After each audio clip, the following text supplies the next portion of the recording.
All right, here we are. Kevin Ward, head coach, Army, Yeah. the Black Knights. So we got to talk wrestling. I've interviewed three, maybe four of your wrestlers, a couple of your coaches, Okay. and the theme was opportunity. We'll get to that in a minute, but we got to talk wrestling. Right. What is your team like? Just break it down from there. What's the dynamic of your team? What are you looking for out of your team this season? Yeah. Let's roll. I mean, I know we want our team to be about, and that's about guys that want to reach their ultimate potential on the mat and off, and finding out what that is. So if you ask them, their goal needs to be an NCAA champ. And if their potential is to be more than that, then let's go find out what, it says chasing greatness on our wall out there, and that's what it's about, is just let's strive to be better every single day. So whatever your personal fullest potential is, let's strive to reach your fullest potential and get closer to that every single day in the wrestling room and out, So I think hopefully that's the culture of our program, are guys that really hold themselves accountable to wanting to reach their fullest potential, and that are willing to hold their teammates accountable, that they love each other, but they're going to be tough on each other too, because, it takes more than one person. I tell you, there's no such thing as a self-made man. It's like nobody makes it on their own. Nobody. So it takes people around you holding you accountable, and coaches and athletes. And they need to be tough. Our guys have to be the toughest guys in the country, bottom line, because we have a lot of talent. I don't think any weight class we have the most talented guy in the country. So if we're not the toughest guy in the country, it's going to be really hard to win. So we've got to be a lot of really tough guys that are committed to becoming their absolute best. Hopefully that's the culture of our program. What are your expectations of the team this year in particular? So I shy away on wins and losses, what the expectations are, but I think that we have the most capable team we've had in a while, for sure. 3 years in a row now with 7 NCAA qualifiers. Last year we were probably about 5 seconds of wrestling away from having 9, and needed some more production out to have 10 qualifiers, but we just didn't have it. I expect us to set new records this year. 7 for 3 years in a row was a record, but that's the standard now, so we need to do more. So my expectations are 10 guys wrestling in Detroit, and if we can put 10 guys in the tournament, then we have a chance to make history as a program. So if you want to look at the end, that's the end goal. My expectations daily are to get closer to that every single day. And so my focus is just on improvement. So I say we have the most capable team in the country. So does everybody else this year. Yeah. Nobody graduated. Right. There's like a couple true studs in the country that graduated that still have eligibility. Yeah. Well, one of them's coaching on our staff, so he's not competing at the national tournament. Right. With Della Vecchia, he didn't use his 7th year of eligibility. But outside of that, it's going to be the toughest and deepest year of NCAA wrestling, like maybe in history. Yeah. So yeah, we have a capable team, but that's just having a capable team is not enough, because everybody in the country is their best this year. Yeah, it creates a unique environment out there where, as a fan, it's like, whoa, this is going to be like a super year. It's a COVID year, but it's a super year, right? Super seniors is what everybody's calling these guys. It's a super year for the fan. Yeah. So, the product is going to be amazing. Well, yeah, it's going to be deep and competitive. And so, I was at Super 32 this weekend. I'm talking to a guy, and he's got a son that wrestles at, another school, and he's going into his 3rd year, so he's a freshman. I'm like, wait a second. Yeah, that's right. You can do that other places. They had redshirt year, he had a COVID year, he's going into his 3rd year. You get a 21-year-old freshman, maybe 22 at this point, 22-year-old freshman. So, yeah, it creates a different dynamic across the country for sure. So tell me, because I don't know, just being a layman, you really can't do that here. Eligibility-wise, you can, right? But there's a 4-year commitment academically, and then you need to go serve. That's right. So once you start here as a freshman, it's a 4-year program. Yeah. Okay. So you're going to start as a freshman, and you're guaranteed to graduate 47 months later. 47 months later and zero debt. That's right. Yeah, zero debt. You start your job that day. You don't go to work. You go on vacation for about a month and a half or 2 months. But you go on payroll that day, the day that you graduate. Yeah, you're commissioned. You graduate and you're commissioned on the same day. So it's pretty incredible for those seniors. So parlay that a little bit more into detail. Explain that to, again, somebody like me that doesn't exactly understand. I look at a service academy as maybe a certain type of kid needs to go there, or what I want you to do is tell the parent especially about the opportunity that they could get here at Army that maybe they're not thinking about. So parents usually get it, to be honest with you. But the thing is, it's So when you graduate from West Point, you have a job for 5 years, and you don't have to worry about what that job is. I mean, you have a lot of flexibility and leeway on what you want to do in that 5 years. But the bottom line, you're not looking for a job. So to the parents, they ain't coming home and living in your basement. Right. They're not coming. And they're back officers, home. so they're officers. They graduate they commission as a lieutenant the day that they graduate. Yeah, so they're an officer in the Army, which means they step directly into a leadership role. Like their first job, they'll have, once they finally go to work, they'll have 20 to 40 people reporting to them that they're in charge of.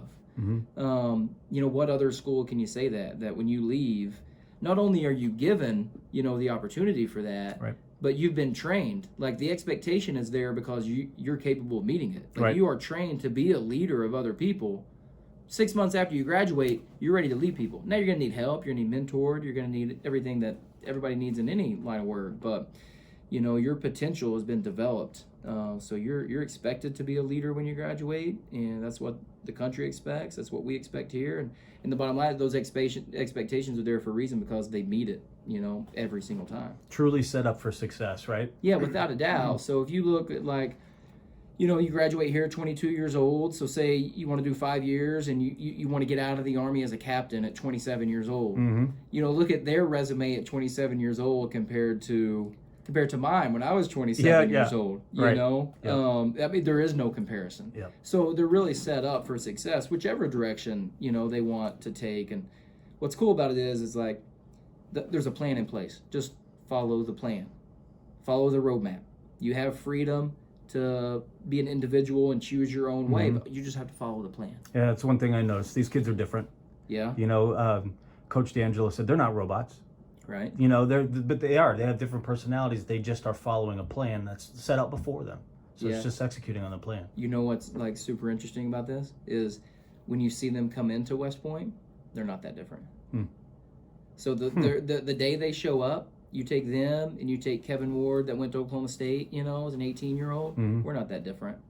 4 years later, you're not even remotely close. Yeah. 22-year-old me versus, Ben Sullivan or JT Brown that you talked to or Ogunsa, not even close. They're running laps around me, as far as their maturity, their leadership, just being set up for success, having some direction. So they're not that much different when they get here.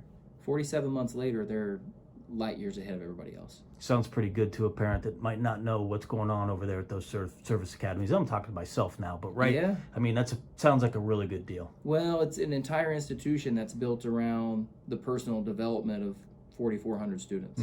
That's the most important. That's everybody's job here, to be honest with you. Everything is built so that when each individual graduates, they are set up to be the best leader that they can be. And it's not a finished product when they're done. They still need to mature. They're going to have, they graduate at 22, 23 years old, and hopefully they're not done growing. Right. But they're so far ahead of everybody else in the country.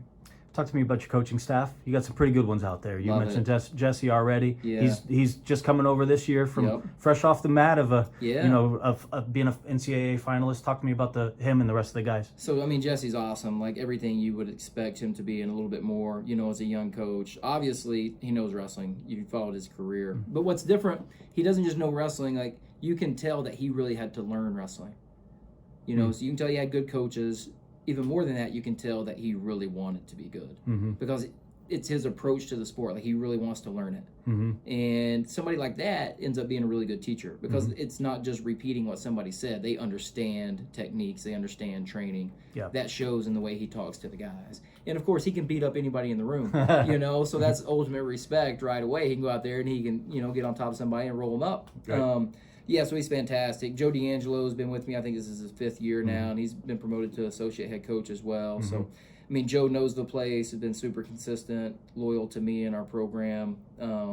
So, I mean, obviously, I like him a lot, and we work well together. We wouldn't be here, for 5 years together. Right. Another new addition is Scott Green, also an associate head coach, been coaching at the high school level for the past, over a decade. Before becoming here. And the thing about Scott Green, I didn't have low expectations by any means, but he's better than I thought. I knew he was going to be good at everything around a program.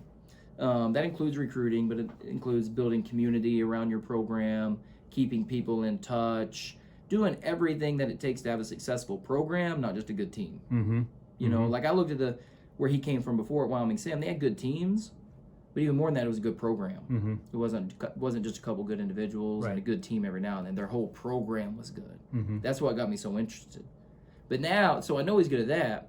He loves the sport, so he can recruit like crazy. Mm-hmm. You know, because even if you don't know who Scott Green is, he knows who you are. Right. Yeah. Yeah.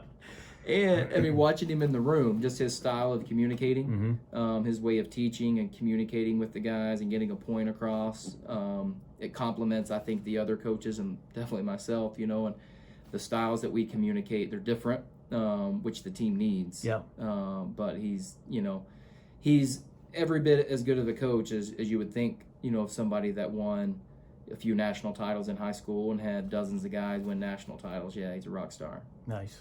All right. Well, I want to thank you for having me in. Yeah, absolutely. What am I missing? What else you got for us?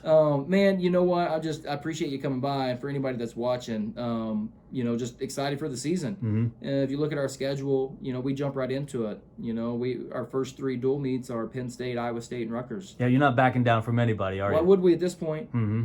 You know, we sat around for a year last year and didn't do a whole lot. Yeah. You know, Yep. we had 1 dual meet a week. They were all local, like, you know, you got to drive, no hotel stay. Mm-hmm. This year, we're back to normal, so to speak. And I swore last year, if we get the chance to do it, well, we have the squad that they want to be challenged. We left the tournament last year, NCAA tournament, and it was not a good feeling. Huh. Like, it was, you know, it was not a great performance from our team. And I said, never again. Are we going to walk into the tournament and not feel like we're 100% ready? Mm-hmm. Not going to happen again. So we made a schedule that's going to test us. So I'll look forward to seeing everybody out on the road this year, and appreciate them tuning in. Right around the corner where we got a couple weeks, right? That's it. Yeah, 3 weeks away from the Journeyman competition. We're going to send our whole squad, and then it's pretty much every week then. Thanks, Coach. I appreciate the time. All right, Rob. Thanks so much.